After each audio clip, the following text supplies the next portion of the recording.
கிட்டத்தட்ட 9 வருஷம் ஒரு குரங்கு ரயில்வேஸ்ல வேலை பார்த்துச்சுன்னு சொன்னவங்களால் நம்ப முடியுமா? உண்மைங்க, நடந்திருக்கு.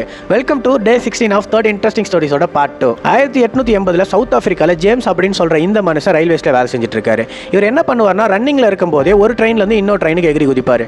அந்த மாதிரி குதிக்கிறப்போ தவறி கீழே விழுந்து இவரோட 2 காலுமே போயிடுச்சு. 2 காலும் போனதுனால ரயில்வேஸ்ல இவரை சிக்னல் ஆபரேட்டர் அப்படின்ற பொசிஷனுக்கு மாத்தி விடுறாங்க. இந்த சிக்னல் ஆபரேட்டர் வேலை பார்த்துட்டு இருக்கப்பவே அங்க இருக்க மார்க்கெட்டுக்கு திங்ஸ் வாங்க போயிருக்காரு. அங்க ஒரு குரங்கு வண்டியை தள்ளிக்கிட்டும் வண்டியை இழுத்துக்கிட்டும் சொல்ற பொருளெல்லாம் எடுத்து வைக்கிறது இவர் பார்த்த உடனே, சரிடா இந்த குரங்கை நம்ம வாங்கி நமக்கு யூஸ் பண்ணிக்கலாம்னு சொல்லிட்டு அந்த குரங்கை வாங்கி இவரோட வண்டியை தள்ளுறதுக்கு யூஸ் பண்ணிக்கிறாரு. நாள் போக போக சிக்னல் எப்படி மாற்றணும், எப்படி ஆப்ரேட் பண்ணணும் இந்த குரங்கு கற்றுக்கிட்டு எல்லா வேலையுமே இந்த குரங்கு தான் செஞ்சுட்டு இருந்திருக்கு. ஜேம்ஸ் அவர் பாட்டுன்னு ஜாலியாக இருந்திருக்காரு. ட்ரெயினில் போகிற ஒரு ஆஃபீஸர் இதை பார்த்து ஐயர் அஃபீஷியல் கிட்ட கம்ப்ளைண்ட் பண்ணிட்டாங்க. உடனே ஐயர் அஃபீஷியல் இதை கிராஸ் செக் பண்ணலான்னு சொல்லிட்டு அந்த சிக்னல் ஆப்ரேஷன் ரூமுக்கு வந்திருக்காங்க. அங்கே இந்த குரங்கு பாட்டுக்கு எல்லா வேலையும் கரெக்டாக பர்ஃபெக்டாக செஞ்சுட்டு இருந்திருக்கு. உடனே அந்த ஐயர் அஃபீஷியல் இம்ப்ரெஸ் ஆகிட்டு, நான் உனக்கு இந்த வேலையை போட்டு தரேன், அந்த குரங்கு வேலை போட்டு கொடுத்துட்டாங்க.